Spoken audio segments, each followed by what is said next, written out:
Thank you for tuning in to Mona Lisa Late Night. Grab your glass and let's get started. But before we get there, please go to my website, www.monalisamonroe.com. We've got merchandise, we've got t-shirts, we've got cups, we've got totes, we've got everything you need. We've even got my book, Life After the Diagnosis. So, let's go ahead, grab your glass, bottoms up, let's start talking. Good evening, good evening, good evening. Welcome to the show, Mona Lisa Evenings. And we have a co-host with us tonight that is an author, and his name is Dr. Lengiba Laisa Johnson. All right. And Mr. Johnson, can you tell us the name of your book, sir? Well, thank you for inviting me on the show. I appreciate that. I knew it was only a matter of time. So thank you. Thank you. We're going to have a good time on this evening. I have a few books, several books. My first book is called 30 Days to Reset, Regroup, and Refocus. All right. This is a book to help everyone overcome their trauma. Oh, Lord. Uh-oh. Now, trauma, let me tell y'all something. Please tune in the month of April because we're going to be talking about all of that in April. But we got my co-host here, and he's going to help me run the show tonight. So before we even dig down in his other two books, let me bring on another author. Yeah. Whoop, whoop. Miss Treasure Ray. Hello, Miss Treasury, can you tell us the name of your book? The name of my book is called Tyler Learns to Do Tricks, and it's for young children, and it's really centered around anti-bullying. So it goes into detail about how children can discover, true friendships and avoid negative attractions and bullying situations. Ooh, that's awesome. That's awesome. Now, we also have a co-host that shares the show with me every now and then. Mr. Monroe is in the house as well. Hello, Mr. Hello. My minister and my sister-in-law. Mona Lisa forgot to mention that. Mona Lisa forgot to mention that you are her sister. Right. Yes. So this is going to be a red hot show tonight. So first off, let me go ahead and allow Dr. Johnson to finish off telling us a little bit about the other two books, and then Treasury, we're going to jump right in for you, okay? All right. I'll go down the line. My first book is called, I'm actually a co-author. This is called 30 Days to Reset, Regroup, and Refocus. It's a book to help every individual, a family member, overcome trauma. We know trauma is TRAUMA. The acronym for trauma is tragedies, rejection, and anger causes unforgiveness, mental illness, and abuse. Wow. It's a mouthful and it's not Sunday. Wow. This is going to be really, really good because we're going to definitely tackle some things in three different areas, because trauma you think would be an adult thing, but it's also happening to kids. Miss Treasure.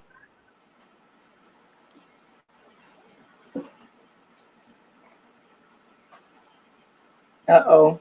Technical difficulties. I think so. So I guess you and I got to run with the show, right? I know, right? Okay. Well, I think you're back. Oh my gosh. Okay, Miss Kemp, go ahead and tell us about your book, ma'am. Okay, well, my book is centered around friendship. And as you know, young children, as soon as they start school, they're in a social environment. So it's very important, for them to have the tools on how to make friends, how to be a friend, how to identify when a situation is negative and they should avoid that interaction. So this book is like a really great way for teachers, caregivers, parents, grandparents, aunts, anybody to read the story, to, explain to the child, what's happening, ask questions, because it's really all in the book. It's centered around this little guy right here. This is Tyler. And then this little guy right here, this is his friend Dolphin. So it's really cute, it's fun, but it's also a teaching mechanism. And children learn in so many ways through stories. So please, this is a wonderful opportunity for you to teach so many things through this one story.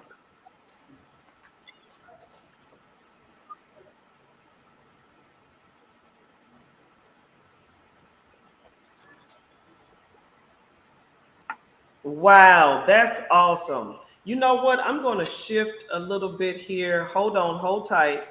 Let me make sure we got a good connection here. Hold tight just a second. Hold tight. Hold tight.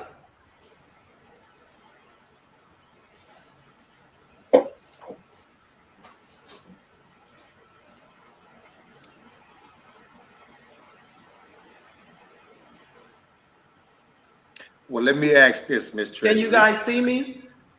Yes. We can see you, and I think you might have a little technical difficulties. But can you hear us clearly? Can you hear me clearly, Treasury? Yes. So let me ask a question. What age group, or did I miss it? What age group? You can see me? Your book is from? Okay, Caters to?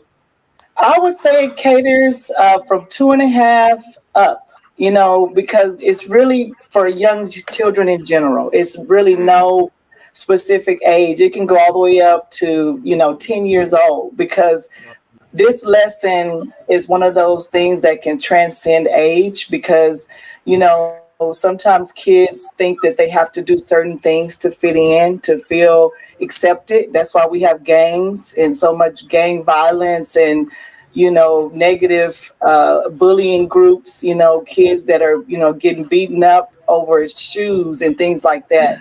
So you want to, have that intervention early. But even if the child is older, you can still teach them the tools now to hopefully, help them to identify those negative relationships and cut them off. Because basically it's about empowering your children. They have the power of choice. They don't have to choose negative friendships, negative ties.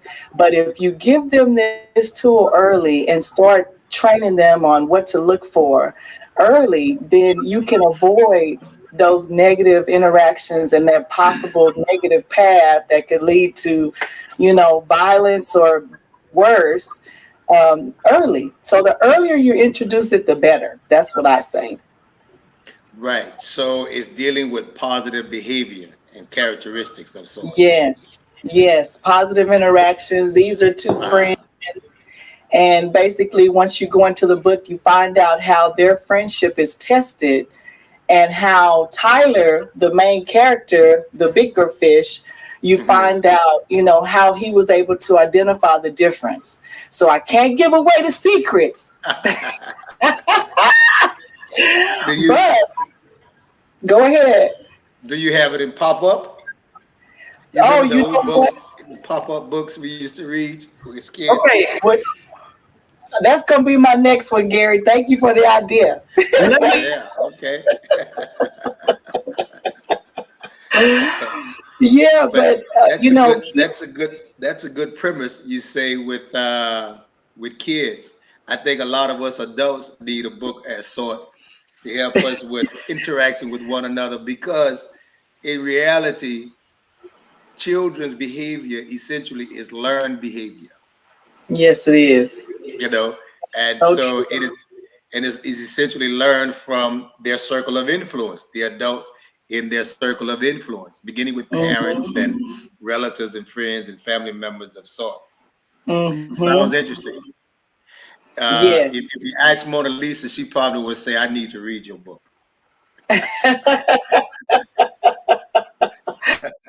And that's another reason why I wanted to do it, because we watch the news and we wonder, I wonder if they would have had, a better family situation or better Mhm. finances or whatever.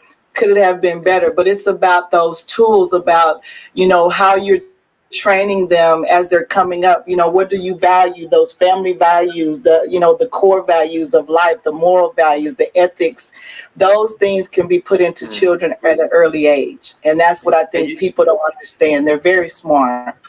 right, and you say something interesting about the tools. Sometimes I work with kids a lot. I started a mentor program many years ago, and subsequently it turned into I have a school for boys in Bermuda. And interacting and working with kids after school programs, I was blessed coming up. I was blessed with both father and mother in the home, good discipline, good direction, all of those good things. And sometimes you have the tendency to think just because you were blessed with certain tools that a lot of these kids are coming to the table or coming to school with those same tools. You know what I mean? So Yeah. how do you as an educator, how are you able to read into your students as far as knowing who perhaps may be lacking those tools, or just how to just implement and enhance what they already have? How do you identify that? Well, usually the children that are lacking that, you can see in their social interaction. They're more withdrawn, they're more quiet. As he was saying, that trauma, a lot of the children are coming from trauma. And Mhm. so their behaviors usually have that, like we've had kids that, they take things away from other children. They're rude. They're Mhm. aggressive. They may throw things. So those are the children that you actually love more. People Right, think, oh, right, I want that person away from me, or keep right, them away from the children. It's the opposite. The Wow. more love you pour into them, the more those guards come down, because it's really about Wow. trying to Wow. protect themselves from who they think is going to hurt them. mhm, And Oh, so you will be surprised that love is actually what it takes, and taking that time to get to know each person, just like they say, I see you. That's real. When mhm, you let a child know, I see you, I care about you, I care right, about what you're thinking, what you've been through, that trauma, all of it ties in together. That is the breakthrough that they need. And you will be surprised, even my autistic child, just pouring in love with him, mhm, now he's able to play, he's able to interact. It's not on the same level, but it's such a 180 or 360 from when I first met him. And right. that's just through me loving him. And just like with the story about bullying and all of that.